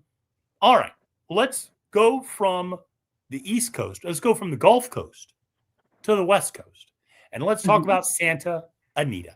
And Santa Anita Saturday, we got the Robert B. Lewis going a mile, 20 points to the winner towards the Kentucky Derby, Oaks Trail. And Bob Baffert's got 1, 2, 3. When I started looking at the entries and I saw he had the first 3, I thought, is this just going to be all Bob's? And then no, it actually ended up being other people as well. But he's got Desert Gate, Plutarch, and Cherokee Nation, and Shapiro in here as well. Secured Freedom, I think, is an interesting horse. Kaylie, this is a fun race because Desert Gate is a horse you and I both really like from the beginning, and he's back in this race. He is back in this race, and I'm excited to see him. I mean, if you look at his works, he's clearly been working really well and has a good foundation coming into this race, and a horse that showed a lot of talent last year as a 2-year-old. So I'm looking forward to seeing him as a 3-year-old. He's sired by Omaha Beach, probably one of the best sires around, hottest sires around right now, and love that pedigree out of a Curlin mare. Last time out in the American Pharoah, before he went to the bench for a bit, he ran second to Intrepido, and that was going a mile and a 16th. He cuts back to a mile. He was really just nabbed by Intrepido in that race, and he's working really well for Baffert. I mean, to me, Bob Baffert, he dominates this race. His go-to guy is on this horse, and the horse has shown, I mean, a ton of talent and is taking a step forward in the right direction. You could see before he went to the bench. So to me, I think he should come back pretty good, and Bob has him ready to fire. So I don't disagree with anything you said. I absolutely love Desert Gate in this spot. I like him a lot more than the other 2 Bafferts, which we're going to get into in a second. I like him more than Intrepido here. I think he's absolutely ready to run a big race. I am going to try to beat him. I know our friend Dennis said he's been looking at this race for the last 15 minutes trying to beat Desert Gate, and he doesn't think he can, which I don't blame him for coming to that same conclusion. Just to be a little bit of a contrarian, I am going to go with the number 7 Secured Freedom for Tim Yakteen. This is a practical joke out of an Uncle Mo mare. And 6-1, your second choice. So a horse obviously that caught your eye as well. The mile shouldn't be an issue for this horse. Last out, maiden winner. And here's the thing. Got to pay attention. It's an interesting dynamic when it's Yakteen versus Baffert. Tim, who used to be a former Baffert assistant, will sometimes get the better of his old boss in these types of spots. It is interesting. It happens more than you realize. 6-1, I think, is a very honest price on this horse because I actually like this one. Even if you go, well, I don't know if he can beat Desert Gate. I like him more than the other 2 Bafferts for sure. So I think 6-1 is a much better price on him than the other 2, but took a nice step forward, going 6.5 at Santa Anita. Lost to a horse in debut at Del Mar, So Happy, who, oh, by the way, came back to beat Butane in the San Vicente next time out. So he lost to a real nice horse in debut. And like I said, came back to really win in style last time out. Impressive speed figure in terms of that 88. That puts him right there with anybody else in the field. So I thought if you're going to try to beat him, I think this is the horse to do it. I don't think getting 2 turns will be an issue. I love that this horse can sit off the pace, draws to the outside. If some of the Bafferts want to go crazy up front, that's fine. The horse can sit 3rd or 4th and make a run. So I think Secured Freedom is a horse that if you're looking to try to beat Desert Gate, that's the horse I think is the most logical horse to use to beat him. I completely agree with you. I really debated for a long time, but then I was like, what am I doing? I mean, this Desert Gate, he's a horse that was so highly regarded as a 2-year-old, and I think they're bringing him back at the right time to really get going on the Derby Trail. So to me, I think he's one of Baffert's best horses out of his Derby group this year, from what we've seen so Yeah. far. The horse's pedigree also suggests that he could get better as he matures and with age. So I'm looking Yeah. forward to seeing him as a 3-year-old. I'm sure he's grown a bit, but I do think that you have the right horse in the number 7, Secured Freedom, if you're trying to beat Baffert here, because that horse makes all the sense in the world. Like you said, draws to the far outside, speed figures fit. There's a lot to like about that horse. And I do think it's really interesting. I mean, Bob Baffert, I like to pay attention to who he has riding on each of his horses. And obviously his go-to guy is up on Desert Gate. Yeah. And then Yeah. you see Florent Giroux and Antonio Freju. So it's a little bit Yeah. interesting. Hector Barrios and Kimura end up on the 2 other horses that aren't Yeah. trained by Baffert. That's an interesting, because he's been using Hector a lot. I mean, obviously who rides And that Shapiro, Kazushi. but Yeah. exactly. So Yeah. that's a good signal. I think that the 7's pretty live here. It is. I agree with you that it is very telling that Kazushi and Hector Barrios, who both are Baffert jockeys, will ride Baffert's in some cases first or second horses, depending on what Juan's doing on that particular day. It's very telling that they are on other horses that they must feel pretty good about and not riding there. And we got our good friend Florent Giroux making the trip. He's taking the trip out. He's taking the John Steinbeck trail. He's going out California way, and he is heading out to California from the fairgrounds because business was drying up there. No longer riding for Brad Cox's regularly, so he's moving his tack out to California. Plutarch is a horse that it's so interesting because there's some people who have been touting Plutarch, and I'll see these comments, on social media. Oh, Plutarch. Oh, okay. And I did the same thing you did. And it's funny because I think we did it at the same time and we shared the stat. And we both looked because Plutarch broke his maiden last time out on turf. And I said, Bob doesn't go turf to dirt very often. And not in graded stakes. And yes, certainly not into a graded stakes next. And I pulled it up and I said, oh, he's 1 for 12. But you dug a little bit deeper. And actually, he's kind of 0 for 12 because you finished the story. Yeah, his only winner was via disqualification. So exactly. he's winless going from turf to dirt in graded stakes races. And for a guy like Bob Baffert, I mean, I like I said, and when we did our video, I didn't even want to believe it. I couldn't believe my eyes seeing that stat. He's deadly anywhere he goes. So to see him have 0 success making a certain move is really something to take note of, and really the reason why I ignored Plutarch a bit. I know I have him 4th because if you look at his figures and his races, he fits a little bit and he could be a sneaky horse, and I think he'll be in the mix. But I mean, Bob Baffert, it would be a first time ever if this horse won for Baffert. So crosswire a little first. bit interesting. Yeah, first time in the last 5 years, we should say. And so, it's going to be interesting to see how this goes because Plutarch does not have a lot of early speed and usually comes from well out of it. This is not a huge field. And yes, there's going to be some pace, but you're only going a mile. And Santa Anita, again, coming from well off the pace on the main track is not the easiest thing in the world. So he showed better speed on the dirt than the turf, which is important to know. It's promising, but still against this group, he's not nearly as fast as a lot of these other horses, though, at the end of the day. So, it is one of those dynamics, and, we'll see. But like I said, kind of tentatively playing against Plutarch. Intrepido, the number 4, I thought is an interesting horse. You have him 3rd, I have him 4th. I like this horse for Jeff Mullins. A hard runner, hard trier, Maximus Mischief. So I think a mile, we're still good. Obviously coming off a disappointing effort in that Breeders' Cup Juvenile, but won the American Pharaoh, going a mile on his 16th, has that grade 1 under his belt, has been training nicely coming into this one. He's got 59-2 gate work leading up to this, a couple of nice maintenance works as well. So this one should have a pretty solid foundation coming back. And, again, this is a horse that, $385,000 purchase as a Maximus Mischief. I mean, that's nothing to sneeze at. There's clearly some expectations. And Shapiro, like I said, already has a grade 1, 7-2. Certainly a logical second choice and a horse that has every opportunity to run well here. Definitely, and got the better of Desert Gate in the American Pharoah, like you said before, a little bit of a disappointing effort in the Breeders' Cup Juvenile. I mean, to see that the way that the horse was running prior to the Breeders' Cup Juvenile is a little bit of a red flag. I do wonder, what went wrong. I mean, and he went to the bench for a bit, and I know that he's returning. Obviously, it's a normal thing for them to take a break after the Breeders' Cup. I think this is a horse that could be a little bit of a nuisance for these horses trying to pick up points on the West Coast, but not really a Derby horse to me. I think honestly, Desert Gate is going to turn the tables this time around. I think so too. He is an interesting horse though, and he's a horse that it's interesting you say he's a horse that's going to kind of maybe, make things a little bit more difficult for some of these other horses, because he's an honest runner. He's going to run hard.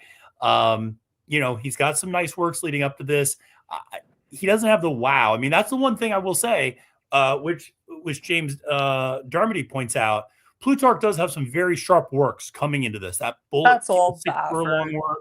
That is all Baffert. But when you see Baffert tighten the screws of those 6 furlong works, it usually indicates a big effort. So I understand why people are drawn to Plutarch. He's not for me in this particular spot. But this is going to be a fun race. He's here to play a role that's not winning, if you know what I mean. So could be interesting. He does have the screws pretty tight on him. Yeah, it could be. And it's interesting. Bob usually doesn't switch them back and forth between turf and dirt. This is the same thing that it's funny, not to go back to the Withers, but for certain trainers, Bob Baffert, Todd Pletcher, Bill Mott, Chad Brown, when you see them tinkering, I never take that as a good sign. Mm-hmm. And that was the one thing that really pushed me off grittiness in the Withers. Now, the horse's form also pushed me off him, but Baffert put the blinkers on the last time out. Now is taking them off this time. Okay, it's like you don't know what you're doing. I remember, and whenever I see a trainer like Todd or Bob switch them on a surface, switch a distance. Oh, we're going to go from sprint to route. Now we're going to go from route to sprint. We're going to go turf to dirt, then dirt to turf. Mm-hmm. They're trying to figure out where this horse is going to be best ultimately, and that usually doesn't bode well, I'll just say. Perhaps we're also mistaken that we're not talking about Cherokee Nation, the other Bob horse who is still a maiden in this race. That's always another dangerous angle, just like the other Chad Brown horse in turf races in New York. The other Bob is always a little bit dangerous. So I want to mention this. I know Sean O'Neill points out Bob is very high on Plutarch. If he doesn't win here, look for him to win his next dirt start. I think so. And some of this is just where are you going to be putting all of these different horses and where are you going to be moving them? You've already seen Bob move horses around out to Arkansas, potentially going to Florida. Remember, Butane was supposed to go to the Holy Bull. Litmus Test was supposed to go to the Arkansas, what is it? Southwest. Thank you, Kaylie. Mm-hmm. And so, obviously travel plans and weather change those dynamics, but going to be interesting to see for sure. Let's go, because that's it for Saturday. But we're not done. Mm-hmm. We're not done, Kaylie. There's still more. It's like we're giving a promo offer away, on an old television, but wait, there's more. That's right. There's more. There's the next day, the Las Virgenes. Now, people are going to go, they're going to roll their eyes. They're going to go, it's a 4-horse field in California. Well, you and I made a top 5 list of the top 5 Kentucky Oaks contenders. 60% of that list is in this race. Mm-hmm. I want to see these horses run. I'm excited about these horses. I know it's a 4-horse race. I know the dynamics might be wonky, but Meaning, Explora, and Super Corridora are interesting horses to me that I think all have talent and all have ability, and especially a mile. We can talk about maybe going longer with some of these horses, but especially going a mile in this spot. I think this is a fantastic race that I'm looking forward to on Sunday. This is a fantastic race, and I've had the number one horse, Meaning, on my Oaks list for a really long time. So I'm really excited to see her run. She was one of those fillies that was in the Breeders' Cup Juvenile, and I remember when Meaning walked by, my jaw literally dropped looking at her in It's person. true. She's very I was physically there. impressive. Yeah. Yes, and if you look at all of her works, I mean, she looks to have a ton of talent.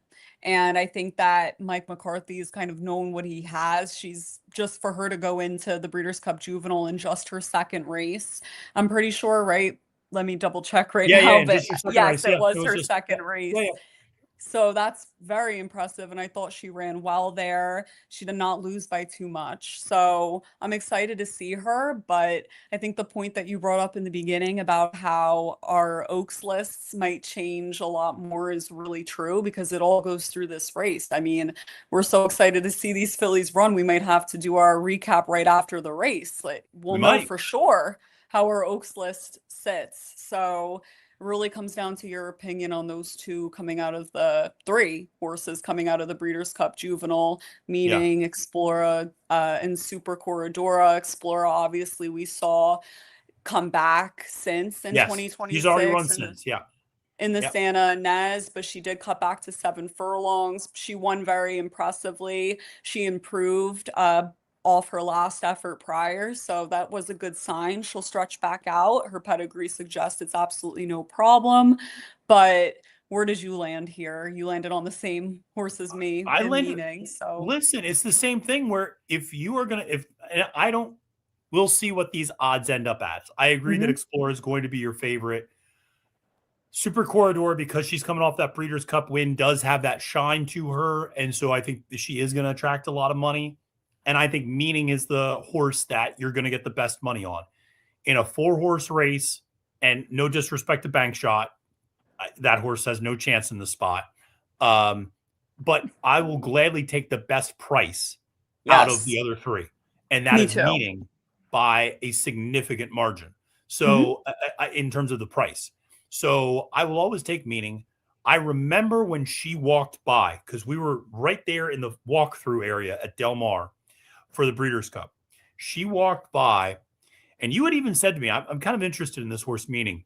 And I had heard Aaron Wellman, who's part of the ownership group of Eclipse, talk about this horse. And they said she debuted just a little late. They really wanted to get another race into her before the Breeders' Cup Juvenile, but they just Makes couldn't. sense. And they just couldn't quite do it. So they weren't going to rush it, but they really were Mhm. high on her talent, and they wanted to get her in the Juvenile fillies. They put her in the race. She runs, I thought, a very good fourth behind really just a merry-go-round in terms of Super Corridor and Explorer going 1-2. But I remember when she walked through, I said, wow. And I saw you, and you turned around and looked at me, and you were like, dude, are you seeing this? Is what you said. And I said, yes, I am seeing this. And she is an impressive looking daughter of Gunrunner. And again, ABGR, always bet Gun Runner. It's sometimes that easy. So I like her a lot, but Super Corridor is a gun runner too. And Isn't it interesting? Flavian yeah, Pratt, he's going to be hanging out in California just on a Sunday, chilling to ride this horse. So yes, yes, definitely something to note. I think this is a legit Oaks filly, and we'll because know. yeah, go Mhm. ahead, go ahead. I think she's a legit Oaks filly, and that makes a lot of sense. I didn't know that what you said about her not being able to get a second race in between Yeah, before the Breeders' Cup. That makes all the sense in the world, and she still showed up. yeah, As you super did lightly raced and inexperienced in absolutely. deep waters. So I think Yeah, she'll come back, stronger and better as a 3-year-old, and really looking forward to seeing her. And she's 7-2. I mean, how do you not take that out of these yeah, three? I So agree. I agree. I mean, she's very dangerous. Flavian Pratt, by the way, you want to talk about a day? Or a weekend. He's going to be at Oaklawn on Friday. He's going to be at Tampa Bay Downs on Saturday, and he's going to be at Santa Anita on Sunday. just to ride this horse. Pretty much just to ride Meaning. He's flying all the way That's across the country just to ride this horse. mhm, That tells you everything you need to know interesting. about this. Now, we should mention Meaning's previous jockey was Umberto Rispoli, who suffered a very serious leg injury during the Pegasus World Cup and is obviously off for many, many weeks and potentially a couple months with a broken tibia and fibula. So, that's part of the reason for the jockey change, but they could have there's plenty of good jockeys out in the West Coast. The fact that Flavian's flying out there tells you everything you need to know, I think, about what they think of this horse. But listen, we talked about Explora, very impressive horse. We both like a lot. She came back, looked super good in that Santa Ynez, stretching out, blame out of a Bernardini mare. Again, I keep saying this every time I talk about Explora. She is the greatest broodmare prospect ever. A blame out of a Bernardini mare. This is what broodmares are literally made of. Explora, the Japanese are going to buy her for $20 million. I swear to God. And they're just going to, as soon as she retires, they're going to gobble her up because, man, she's going to be a phenomenal broodmare. But Super Corridor, we got to talk about it. I'm higher on her than you are. You're not dismissive of her by any stretch, but I'm higher on her than you are. And I'll be honest, I dismissed her in the Breeders' Cup Juvenile, and I dismissed her Juvenile Fillies, and I dismissed her afterwards. And I said, Del Mar, it's a merry-go-round track. And then she started working out again. And Kaylie, I don't know, we'll see if it can translate into the afternoons, but she's been working out like a monster in the mornings. And I don't know. I mean, again, she's another daughter of Gunrunner. We'll see. It's only a mile, but she's working out real well. She's working out real well. She is working out well, and if I'm not mistaken, I'm pretty sure. Yes. Okay. So it was Iron Orchard in the Breeders' Cup Juvenile. Yes, She didn't who go. stumbled out of the gate. Yeah. Yeah, she stumbled out of the gate. There was way less horses up front than we were Mm-hmm. expecting going into it. So Super Corridora, I mean, she kind of just took them gate to wire that day. Obviously, I'm not counting her out whatsoever. I think we could see her win a couple races between now and the Oaks. And if she ends up in the Oaks, she's obviously serious, but to me, her figures aren't anything crazy. I mean, I'm going to try to beat her. Her figure in the Breeders' Cup Juvenile wasn't anything crazy, and she's training really, really hard. I mean, it's not my play. They could be all intentional and she could be all systems go, but to me, I don't think that we're going to see her fire off the bench, even though she looks like she's been training lights out. And I certainly wasn't going to find out at 3-2 either, even if she floats up. I mean, Yeah. she's a beautiful bodied horse. She's a little finely made, in my opinion. And I don't know when, she could be really dangerous. I'm just going to try to beat her here. And, we'll really know after this race how they all stack up. But I really do hope that not one of these three horses scratch, because then it would kind of change the whole thing. In my opinion. Would. I mean, I'm hopeful if anybody scratches, it might be Bank Shop, but I think they'll Ryan Henson will probably keep her in the race, and just to kind of have a 4-horse field and have a little bit of dynamics there. But I will say that I kind of hope that I hope everybody comes with their A game. That's the thing. I mean, when you have these short fields, you got to hope that the two or three horses show up at their best. And that's what you kind of always hope for in these spots. And so, I remember there were some short fields some days when it was like Clairiere versus Malathat, or when Clairiere went against like Nest and things like that. It was only four or five horses, but it was like, all right, well, let's see what you can do. And when they throw down on the top of the stretch, that's always a lot of fun. So hoping that this is going to be a really fun weekend of racing. Kaylie, we've gotten through all 7 of these races. It's been a lot of fun. Just want to remind everybody again, if you're not playing on NYRA Bets already, make sure to use the promo code LIVE20. It's good for the folks watching this live stream right now. You get a free $20 bet if you use the promo code LIVE20, okay?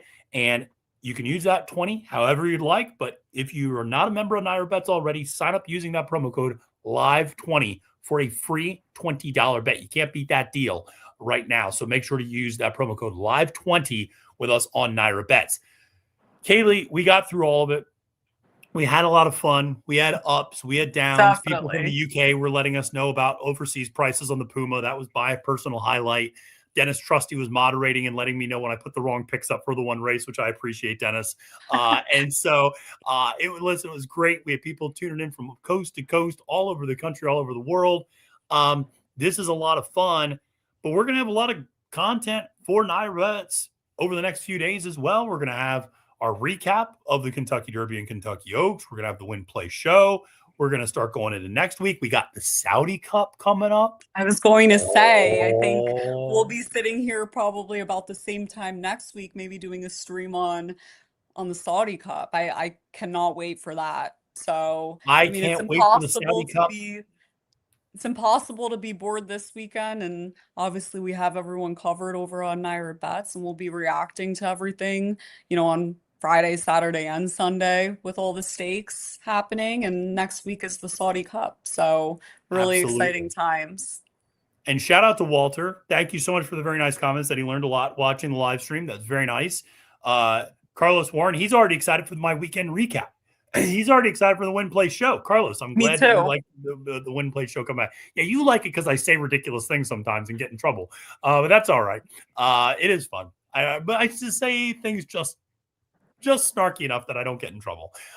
So it's all good. Appreciate everybody tuning in. This is always so much fun. Sean, thank you so much. Dennis, really appreciate it. This is so much fun. Everybody tuning in. Good luck to everyone. Yeah, and good luck to everybody. Absolutely. Whatever your opinions are. Here's what I would say. You and I can talk. We share our opinions. Mm-hmm. We let people know where we're going to be going and kind of where we're going to be betting. Two things I would say. Three. One, scratches and changes will always change dynamics, right? So if a horse scratches out of a race, obviously that changes the dynamics potentially and maybe the opinion that we have of the race on the day of.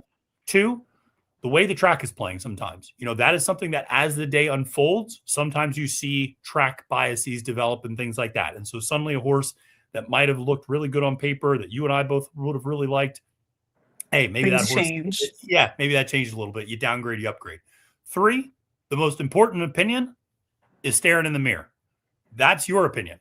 We have our opinion, but your opinion is the most important. And that's the one you should be playing, hopefully, on NYRA Bets as well. But Kaylie, let me tell you something. As excited as I am for this week, Forever Young. I'm super excited for Forever Young and Baffert. I'm so excited. Baffert has two horses that I know, Nevada Beach and Nisos. I know. I'm really excited. I mean, it's going to be a great race. And by the way, do you see Forever Young come off the trailer in Saudi? Yeah, he got bigger. Mm-hmm. He got bigger again, Kaylie. He keeps getting. His horse is a monster. He's a freak. He looked at Sierra Leone and he said, not so fast. You're not getting by even on the gallop out. Not even on the gallop out, you're not getting by. We'll see how the 4-year-olds shape up this year. We'll see. If Sierra Leone shipped to Japan, he'd finish 8th. I don't even want to hear about it. I don't want to hear about it. It's ridiculous. Anyway, that horse is so good, and I'm such an idiot for not betting him in the Breeders' Cup Classic. That's all I have to say about that. I feel like an idiot for that too. So, yeah. I mean, he was looking like he owned Del Mar. So he was walking around like he owned the track, that he was paying bills on it every month. So I felt like an idiot too. Yeah.